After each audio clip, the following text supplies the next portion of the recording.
sesi yang lalu dibahas troubleshooting yang berkaitan dengan topik permasalahan tidak tampilnya sistem operasi pada layar monitor PC. Kali ini tetap dibahas topik yang sama, namun dengan faktor penyebab yang berbeda. Perlu diketahui bahwa permasalahan tidak dapat tampilnya sistem operasi pada layar monitor sebuah PC juga dapat disebabkan oleh gagalnya input aliran listrik yang terjadi di internal PC itu sendiri.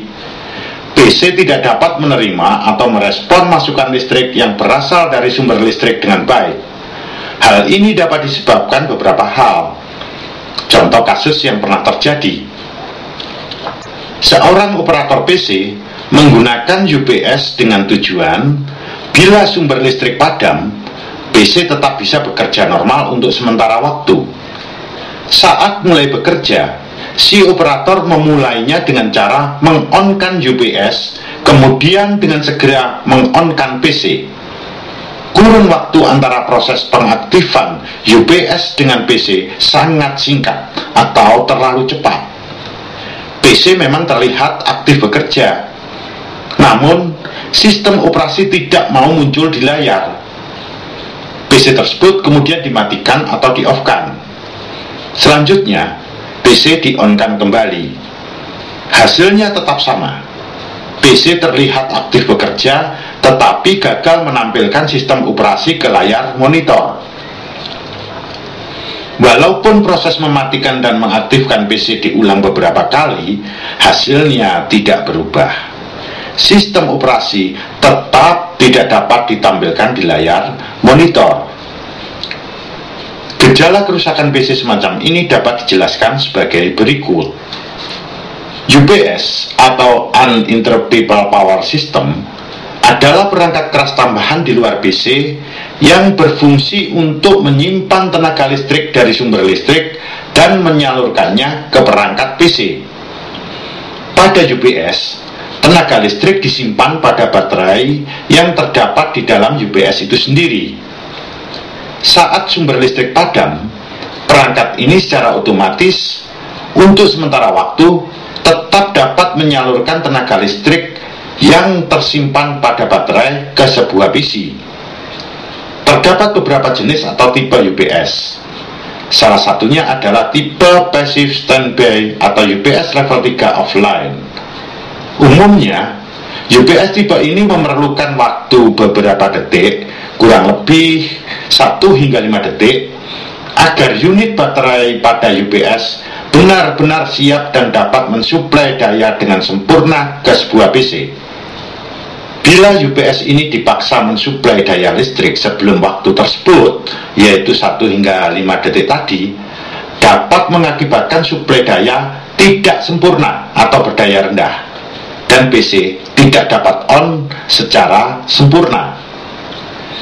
Tampaknya, operator PC yang melakukan pengaktifkan UPS dan PC dalam kurun waktu yang terlalu cepat tadi mengalami permasalahan seperti yang baru dijelaskan di atas.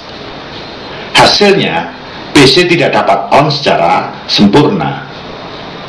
Solusi untuk mengatasi permasalahan seperti ini dapat dilakukan tindakan sebagai berikut.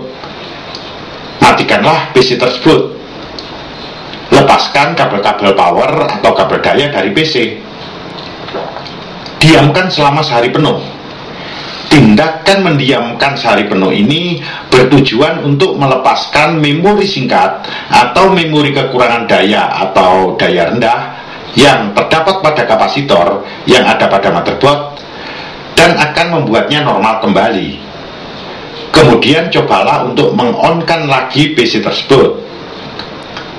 Bila PC tetap belum bisa on dengan sempurna, lakukan tindakan berikut. Lepaskan kembali kabel-kabel power atau kabel daya dari PC. Lepaskan baterai CMOS yang ada pada motherboard PC. Kemudian lakukan clear CMOS. Umumnya clear CMOS ini dilakukan dengan mengubah posisi jumper clear CMOS yang ada di motherboard. Diamkan untuk beberapa lama, misalnya selama 2 jam atau lebih. Setelah itu, kembalikan posisi jumper clear CMOS ke posisi semula, yaitu pada posisi normal. Pasangkan kembali baterai CMOS ke tempatnya di motherboard. Cobalah untuk mengonkan kembali PC tadi. Dengan menggunakan solusi tersebut, biasanya PC dapat kembali bekerja secara normal sebagaimana mestinya. Kadangkala ditemukan permasalahan PC yang mirip seperti permasalahan yang baru dijelaskan tadi, yaitu saat PC di-on-kan, sistem operasi tidak dapat tampil di layar monitor. Namun, penyebabnya berbeda. Misalnya, akibat pemadaman sumber listrik yang terjadi secara mendadak ketika PC sedang digunakan atau sedang aktif bekerja. Tegangan sumber listrik tiba-tiba menurun. Mematikan PC yang dilakukan tidak melalui prosedur yang semestinya, misalnya dengan cara mencabut langsung kabel powernya. Mencabut perangkat PC seperti memori utama, kartu grafis, atau lainnya dalam kondisi kabel power masih terhubung dengan sumber listrik, walaupun PC sudah di-shutdown atau dimatikan, dan lain-lainnya. Kasus-kasus kerusakan seperti ini seringkali juga dapat diatasi dengan menggunakan cara melakukan clear CMOS yang prosedur pelaksanaannya sama seperti telah dijelaskan tadi.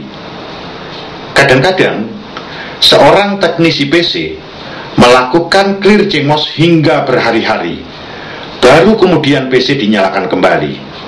Hasilnya, PC tersebut dapat kembali bekerja secara normal.